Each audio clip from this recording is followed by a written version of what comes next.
really interested in. And I took this term project as an opportunity to really get into the research of it. So basically, what social and emotional learning is, why we need it, how it works, the science of it. And then I held a discussion group to kind of figure out what I do from here. So social and emotional learning is basically all of the stuff that you don't learn in school, that you're expected to learn from your life experiences, from your parents, from your siblings. And that includes self-awareness, which means like recognizing your emotions and your capacities, your strengths. Self-management, knowing how to manage your emotions and behaviors to achieve your goals and just in general with your friendships. Social awareness, showing understanding and empathy for others. Relationship skills, between relationships, solve conflict positively in your families or with your friends. And then responsible decision making, so applying all the sense of self-awareness to your lifestyle. So basically social emotional learning is now the name of this type of learning that you were originally supposed to get from just life experience, but now there's a movement to incorporate it in schools. And the reason for that is it's important because 20% of kindergarten teachers are reporting that their students lack school readiness when they get to kindergarten. 27% of high schools report daily or weekly bullying incidents. 33% of high school students witness an act of violence every week. So 57% of high school students feel emotionally unsupported, while 62% feel physically unsafe at school.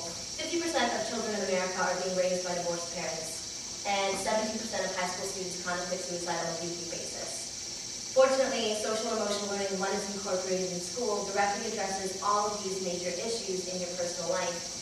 And to prove that, CASEL, which is the Collaborative for Academic, Social, and Emotional Learning, hosted a meta-analysis of 300,000 students who participated in over 200 programs in schools, this is an after-school programs, and showed that it directly has a positive impact on your sense of community, academic motivation, social and emotional skills, emotional stress, behavior, and your attitude about self and others. And then lastly, an 11% increase on their standardized test scores.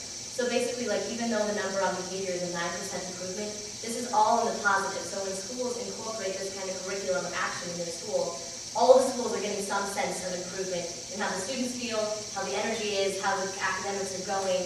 It's all in the positive. So there's no loss for the teachers to incorporate this kind of learning in their schools. Now, the science of it, which is kind of what my paper is more about, because I got really captivated by, why this works, why it's important. And there's a lot of proof that, so when you're born, your life experiences kind of shape the way that you view the world. So if you're little and your needs aren't met, and you're hungry and you feel isolated a lot of the time, little being like infancy to age 7, your brain begins to wire yourself in a way that you're always perceiving the world with negative expectations. And historically, it was believed that these neural networks were concrete. So, okay, you had a really bad upbringing, therefore the rest of your life, you're going to anticipate your relationships and your interactions to all be negative. Now it's proven, like with the science of the past 30 years, that behavioral interventions can actually, you can train your brain to re-network what you perceive to be. And social and emotional learning does just that by giving you the opportunities to have activities that focus on these specific networks so you can retrain them.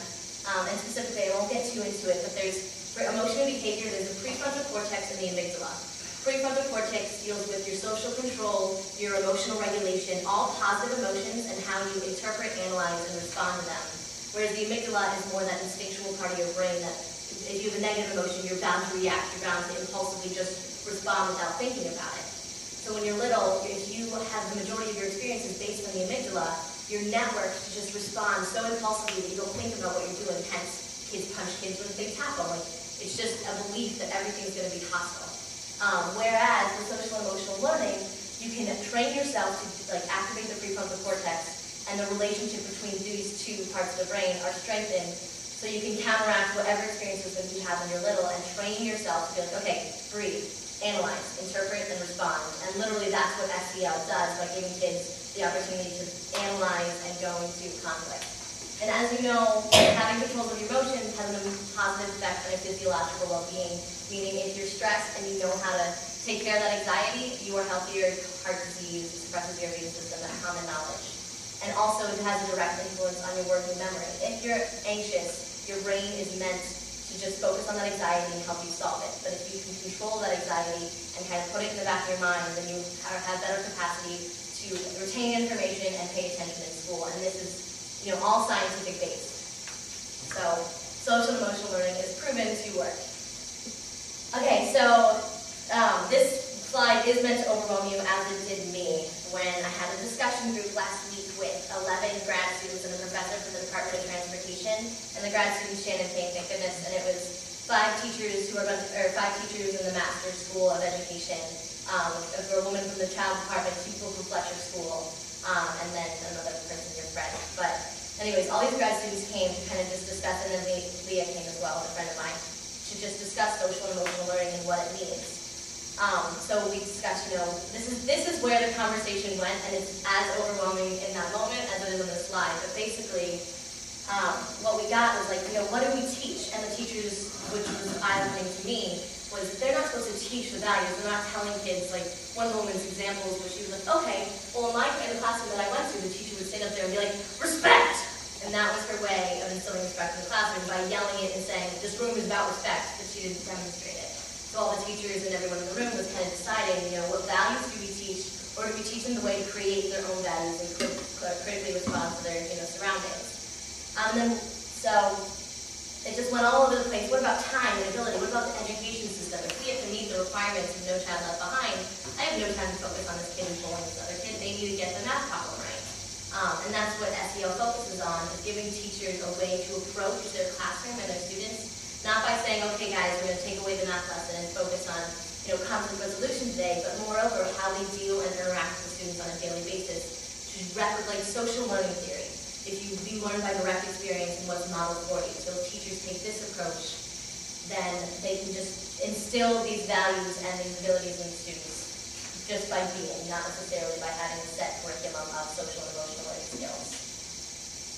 So my next steps from this is that the 3 biggest realizations that came from this discussion group was how everyone in that room was like, yes, social emotional learning is so important for our students of today. But it was all conceptual. No one really, even the teachers, I felt like, they're like, yeah, I totally want this for my classroom. But right now they have classrooms and they're not actually applying it because it's not a tangible thing. They believe in it, they want it, but what does that mean? Like I say, okay, focus on inclusion today. What does that mean? So I'm kind of looking forward to investigating how to make the theory of social and emotional learning in the classroom something really tangible so they know exactly how to respond to situations to represent the values they want. And then the importance of OWN, with the meta-analysis, that's 207 different programs across the U.S. that are all focusing on this type of learning, but that's 207 different programs, and I was frustrated by the idea that there are so many programs, why so many different approaches? There's got to be one good one, just everyone adopt the same thing. And what I realized in the discussion group is it's got to be, as small a scale as a classroom. Teachers can't take the same norms from a school in California and apply it to downtown Chicago. The teachers have to have the control and freedom to address the students and the needs of their students and the values of the culture of their area in each classroom. So that's really important. And then what I'm most passionate about in the long term, I think, is teacher development, like helping them discover what's most important to them, their values, how they're going to apply it to the classroom. When they're a teacher, I believe that teachers have the most power outside of the parents because we spend the most time with them. They have that space, they have the authority, and they have the time with the students regardless. So, what are they going to do with that, and do they recognize the potential of their position? So if I feel as though the teachers were empowered and really got to an outline of who they are, what they stand for, are they going to be the cool teacher or the school teacher, that kind of concept, then they can really apply social and emotional learning in a way that's personal to them, real, and so the social learning model can take it, will be in effect, because they're being honest with themselves, they're not faking respect. So that is my next steps. And there's a lot more to explore. So.